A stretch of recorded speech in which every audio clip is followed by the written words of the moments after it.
Bonjour à toutes et à tous, bienvenue pour cette vidéo. J'ai fait une connerie. Non, vous inquiétez pas, c'est pas la voiture, rien. Non, j'avais fait une vidéo en lien avec ce qui s'est passé en France avec ce gamin qui aurait agressé, menacé d'un couteau un professeur. Le problème, c'est que je l'ai, sans faire exprès, j'ai effacé. Parce que de temps en temps, il y a besoin de faire un petit peu de nettoyage sur le téléphone pour laisser un peu d'espace. Et j'ai pas fait gaffe, j'ai oublié que j'avais pas téléchargé la vidéo. Mais bon, de toute façon, c'est pas grave, parce que c'est un sujet que j'ai déjà abordé sur d'autres vidéos, ces années précédentes. Je dirais en 10 ans d'existence de chaîne, quel sujet je n'ai pas déjà abordé sur la responsabilité, surtout la responsabilité parentale ou de tutelle, sur le fait que malheureusement on est souvent confronté à des gamins qui manquent de structure, qui manquent d'éducation, qui manquent de repères, en règle générale, au-delà du caractère ou de la personnalité, qui même dans une famille ou dans un cocon familial respectable, notable, c'est malheureusement la personnalité du gamin qui pose problème. Mais là encore, j'ai envie de dire, en grandissant, un gamin, il a des comportements qui devraient alerter les parents, si tant est que les parents soient attentifs. Mais voilà, bon, de toute façon, c'est le sempiternel débat qui rejoint ce que je dis très souvent d'ailleurs, c'est que la société est devenue une société de consommation de masse, de loisirs de masse, et que par conséquent, pour pouvoir développer ces sociétés de masse, on a besoin de gens individualisés, infantilisés, immatures et responsabilisés. Donc la conséquence, c'est que dans certains domaines, en matière de société, on est confronté à des individus qui finalement sont complètement déconnectés des réalités, avec tout ce que ça engendre en conséquence sur le plan intellectuel, sociétal, comportemental, voire même idéologique. Non, vous avez un meeting qui a eu lieu aujourd'hui. Nous sommes le 1er mai, car d'ailleurs je suis assez amusé de voir les manifestations ou les parades. Parades, oui, c'est le bon mot des 1er mai en France. Tout le monde se montre, tout le monde il va de sa petite image, de ses petites vidéos pour se faire valoir. Mais on y reviendra parce que c'est aussi un sujet.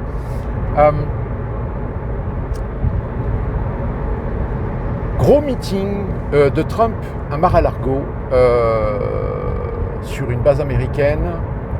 Donc c'est en Floride. Et la question se pose, est-ce que Donald Trump est encore populaire ?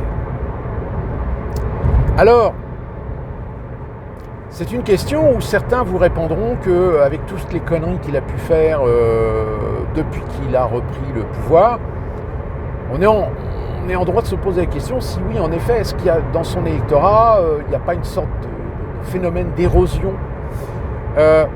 Je pense, certainement. Sauf que vous avez les inconditionnels. Tout comme en France, on a les inconditionnels du communisme. Eh bien, aux États-Unis, on a les inconditionnels trumpistes. Et ils sont encore nombreux. Alors évidemment, quand on interroge ces gens-là, de plus en plus, on est confronté à des gens qui n'ont pas forcément un niveau de connaissances générales sur le plan économique, sur le plan social, sur le plan politique, sur le plan géopolitique, et qui ne voient que ce que Trump parfois décide ou fait et qui évidemment peut servir leur intérêt.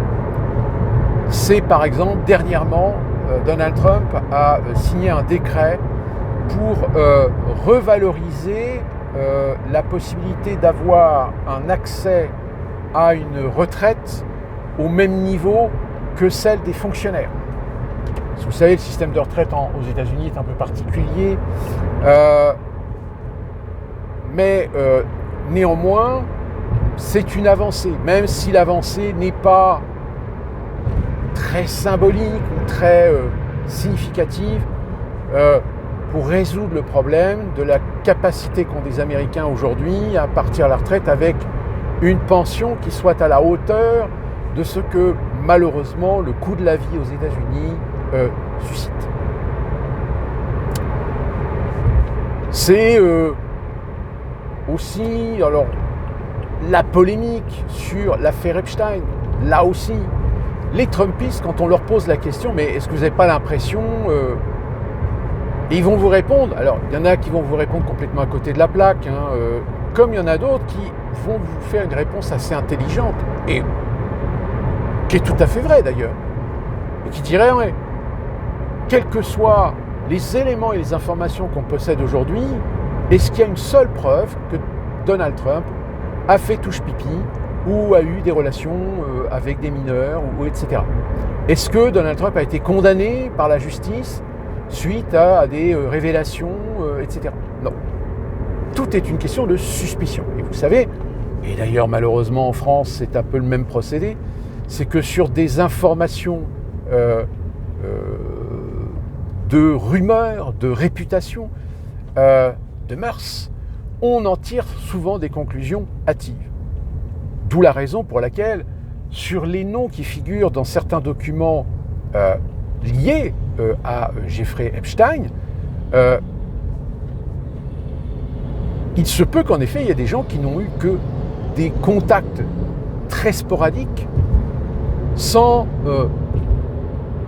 être, comment dire, responsables d'activités qu'on reproche en général à l'entourage, ou tout du moins aux activités qui ont été celles de Jeffrey Epstein. Parce que, oui, on peut filer des noms, mais ce ne sont que des noms sur des listes, comme les noms qu'on avait trouvés il y a quelques années sur les registres de bord de l'avion, et dont on savait déjà que des gens comme Bill Clinton, comme Bill Gates, comme le prince Andrew, comme d'autres hauts responsables de certaines sociétés de finances, corporate, etc., qui sont allés sur l'île, oui, mais qu'est-ce qui s'y est passé? Alors vous allez me dire, oui, mais maintenant il y a des photos. Bah oui, mais justement, les photos. Est-ce que, quelque part, ça serait bien de s'en saisir des photos pour faire des enquêtes? Parce que, qu'on ouvre les dossiers Epstein, c'est bien, mais il faut que ça serve à quelque chose. Il faut que des politiciens se saisissent, comme en France, les députés, les sénateurs, se saisissent des informations pour éventuellement lancer des procédures ou réclamer à la justice de faire des enquêtes complémentaires. C'est là qu'est le problème. Parce que publier les documents, alors quand ils ne sont pas caviardés, mais oui, alors on sait que oui, Donald Trump est allé sur l'île. Oui, on sait que Donald Trump connaissait Jeffrey Epstein. Mais quel était véritablement le lien de leur relation? Bon, après, derrière, évidemment, on est toujours face au problème. Récemment, Melania Trump qui a dit qu'elle ne connaissait pas Epstein, qu'elle ne l'avait jamais rencontré. Bon, elle est un peu cruche, hein, la nana, faut pas lui en vouloir, parce qu'il y a des photos, il y a des documents qui démontrent qu'elle a rencontré Jeffrey Epstein. Alors après, attention, parce que malheureusement, et j'ai envie de dire, sur l'affaire Epstein, il y en a énormément qui circulent malheureusement en ce moment, c'est qu'il y a des fakes.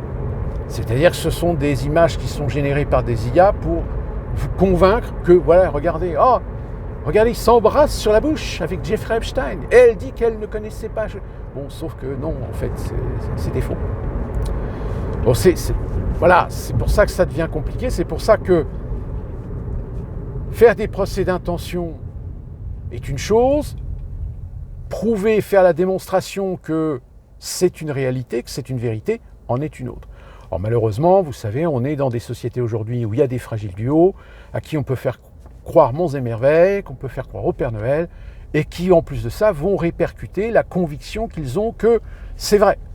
Alors qu'il n'y a absolument rien qui le prouve. Si ce n'est, comme je vous l'ai dit, des briefs de données, de documents, mais qui ne révèlent rien, d'une certaine manière.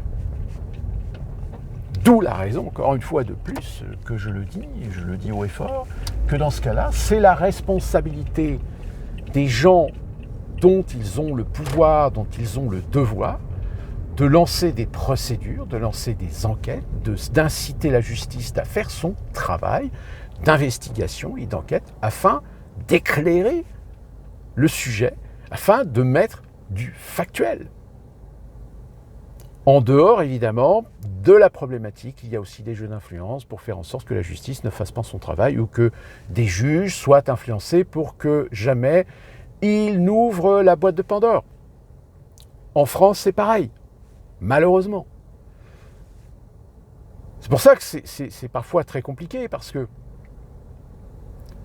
vous avez des gens qui finissent par prendre pli de conviction pour juger une personne, alors qu'en réalité, ils ne font que du procès d'intention. Qu'on aime ou on n'aime pas une personne, soit, tu as la liberté en effet de le faire. Mais, après, il faut le démontrer. Or, le démontrer, c'est plus difficile que de simplement affirmer je suis persuadé que, je suis sûr que, de toute façon, c'est prouvé. Non, c'est pas prouvé. Tu ne fais que du procès d'intention. Alors, attention, je ne dis pas que les gens que l'on accuse parfois d'être ou d'avoir fait sont des saints. Mais encore une fois, il faut être sûr, il faut le prouver, il faut en être persuadé de par des éléments factuels. Alors oui, certains vous diront oui, mais le problème, tu le dis toi-même, la justice, des fois. Je dis oui, mais c'est ça le problème. Après, c'est une question de conviction. Tu as la conviction de croire que la justice n'a pas fait son travail et qu'elle n'a pas su démontrer qu'il était coupable. Il y a un moment donné, il faut se poser la question, se dire peut-être que j'ai tort. C'est comme ces gens qui ont été accusés par des femmes de les avoir violés. Il y a eu enquête, il y a eu procès, et le procès a prononcé des relax. Pourquoi ? Peut-être parce que malheureusement, il n'y a pas de preuves flagrantes. Il n'y a pas d'éléments pour étayer, pour confirmer. La justice, c'est aussi ça. Parfois, elle est dans une situation où elle n'a pas d'éléments probants, elle n'a pas d'éléments factuels, incontournables pour formuler à un moment donné un jugement qui sera soit un jugement partial ou un jugement honnête. Vous savez, c'est comme là Patrick Bruel. Patrick Bruel est dans la mouise parce qu'il y a plusieurs personnes qui l'accusent d'avoir fait du harcèlement, etc. Mais vous savez que malheureusement aujourd'hui, il y a une activité dont d'ailleurs par exemple Sébastien Coé a été victime, c'est-à-dire des tentatives d'extorsion. C'est-à-dire qu'en réalité, ce sont des femmes qui profitent d'une situation ou d'un contexte dont elles savent que pertinemment, ils ont été ou elles ont été en présence de ces personnes dans un milieu ou dans un contexte privé, sans preuve, sans témoin, sans photo, et accusent d'avoir été violées. Mais comme il n'y a pas de témoin, il n'y a pas de preuve, il n'y a rien, un juge à un moment donné ne peut pas condamner une personne sur le simple propos d'une personne qui dit avoir été violée. En dehors d'autres éléments comme les enquêtes de voisinage qui permettent d'établir si la personne accusée a des comportements mal placés ou a su démontrer de par des propos, de par des gestes ou a déjà eu des problèmes avec des personnes qui on dit ouais non de temps en temps il est un peu trop familier ou il touche un peu trop les gens ou vous voyez et très souvent d'ailleurs c'est souvent les enquêtes de voisinage qui révèlent des éléments pour étayer sans doute un problème qui peut potentiellement faire la démonstration que en effet peut-être qu'il y a des chances que de par encore une fois de plus les mœurs utilisées par ces personnes, il y a des probabilités que la victime ait raison. Mais là encore, il faut fouiller, il faut chercher. C'est toujours la problématique. Donc pour revenir à Donald Trump, est-ce qu'aujourd'hui, est-ce qu'il est populaire ? Est-ce qu'il est toujours autant populaire? Alors autant, peut-être pas, mais auprès d'un certain type d'Américains, malheureusement, je dis malheureusement, hein, oui. Pourquoi? Parce que c'est souvent des gens qui sont en admiration. En admiration d'un mec qui bouscule les conventions, qui est provocateur, qui fonce dans l'art, à tort et à travers, et que même ces gens-là, quand on leur dit « Ouais, mais attendez, vous rendez-vous compte quand même qu'il est président des États-Unis d'Amérique et qu'il se permet des fois de dire des choses ou de faire des choses qui ne sont pas correctes, qui ne sont pas dans le protocole. » Mais ils s'en foutent. Qu'est-ce que vous voulez que je vous dise? Vous savez, c'est un peu comme ces Français à la retraite, qui ont des très bonnes retraites, et qui ont voté Macron. Ils ont voté Macron parce que pour eux, c'est la jeunesse, c'est en dehors des clivages politiques traditionnels, c'est peut-être la possibilité de réformer le pays. Mais c'est des gens qui ont un confort de vie de par des revenus confortables.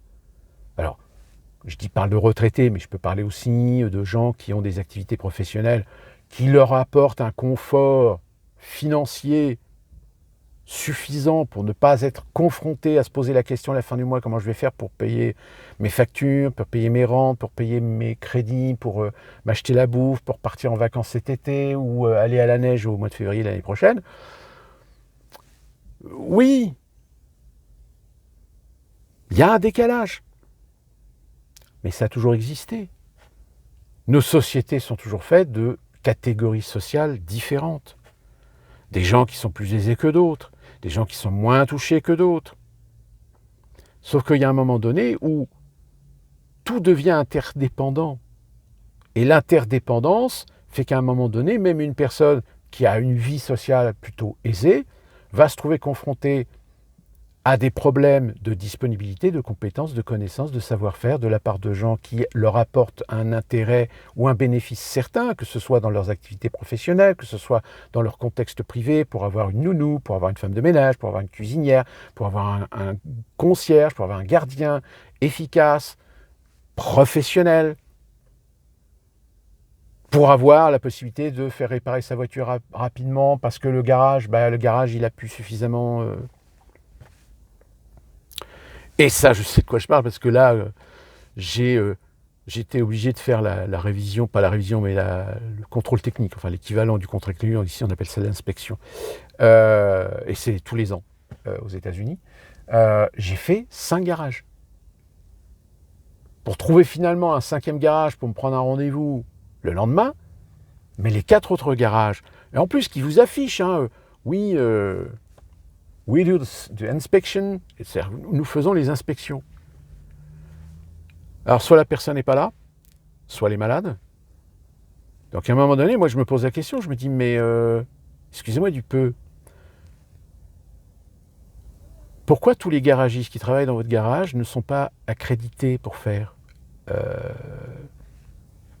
les contrôles techniques? Parce que l'accréditation, c'est une formation payante. Et les entreprises en ont marre de payer des gens pour des accréditations quand les gens restent 3 mois ou 6 mois. Et donc du coup, tu es obligé. Donc ils essaient de trouver quelqu'un dont ils sont sûrs que c'est quelqu'un qui va rester au moins un petit peu plus, quelques années. Sauf que malheureusement, cette personne, il y a des fois, elle n'est pas là. Elle n'est pas là, elle est absente, elle est malade. Ou alors maintenant, elle ne travaille. Il y a un des garages, ils m'ont dit, non, désormais, maintenant, on ne fait plus que les inspections que le jeudi. Parce que la personne qui est accréditée ne travaille que le jeudi. Oui, parce qu'il a un autre boulot dans un autre garage. Certainement un autre garage qui tire bénéfice du fait qu'il a une accréditation pour faire les contrôles techniques. Donc tout ça, si vous voulez, voilà, c'est... De fil en aiguille, il y a un moment donné où les gens qui votaient ou qui décidaient ou qui militaient... se retrouvent confrontés à une situation qui est en lien quand même par des décisions politiques, idéologiques, auxquelles ils adhèrent, mais qui sont complètement à côté de la plaque ou complètement contraires à l'utilité publique et collective. Donc, oui, Sur les images, on voit, hein, voilà, c'est pas florissant, hein, c'est beaucoup de vieux. Beaucoup de vieux, beaucoup de personnes âgées, beaucoup d'handicapés, beaucoup de gens qui, à mon avis, vivent un peu aussi des prestations sociales, parce que, à cause de certains handicaps physiques, et ça, je peux vous dire qu'aux États-Unis, il y en a un sacré paquet. Moi, quand je suis arrivé aux États-Unis, c'était effrayant le nombre de gens que j'ai vus qui étaient gros, obèses, difformes. Je veux dire, la notion de mutant aux États-Unis, oui, c'est vrai, c'est absolument vrai. Il y a des gens qui ont des physiques. T'es là, tu dis, mais c'est génétique, hein, mais waouh. Et généralement, c'est des gens qui vivent pas très vieux, parce que forcément, ça a des conséquences sur leur santé, et en plus, s'ils ne se font pas soigner correctement, parce que ça coûte cher, en général, ils ne dépassent jamais 60-70 ans, malheureusement. C'est pour ça que je crois qu'aux États-Unis, la moyenne d'âge, ça doit être 71 ou 72 ans, quelque chose comme ça. Donc, ouais, c'est une réalité. Mais évidemment, vous allez me dire, en France, c'est pas mieux, hein, parce que le système de santé français, lui aussi, est en train de complètement décliner. Donc, oui, alors si jamais vous avez l'occasion, hein, vous verrez peut-être des images, des reportages sur ce fameux meeting qui a eu lieu en Floride. Et oui, la population, grande majorité, ressemble plus à une population de beaufs, de gueux. En plus de ça, bon, vous savez, aux États-Unis, je vais terminer avec ça, juste pour votre petite anecdote à vous. Il faut savoir que très souvent, les femmes qui sont le mieux habillées et qui sont soignées, ce sont les hispaniques. Les blacks, ça dépend de leur milieu et de leur contexte social. Mais alors, les femmes blanches, c'est une catastrophe. Je vous promets, c'est une catastrophe. Et en plus, si elles n'ont pas des problèmes physiques, de surpoids, trucs comme ça, alors là, je veux dire, aux États-Unis, l'expression être habillé comme un sac à patates prend toute sa valeur. Et je peux vous garantir qu'en France, mesdames, mesdemoiselles, vous êtes parfaites, vous êtes magnifiques, vous soignez. C'est pour ça d'ailleurs que les hommes américains, des fois, ils font un petit fantasme sur les femmes françaises. Ça, c'était juste pour l'anecdote. D'ici là, qu'on se retrouve pour une prochaine vidéo. Portez-vous bien, soyez prudents.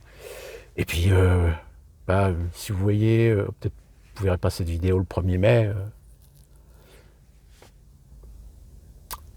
Beau jour, puis du mieux.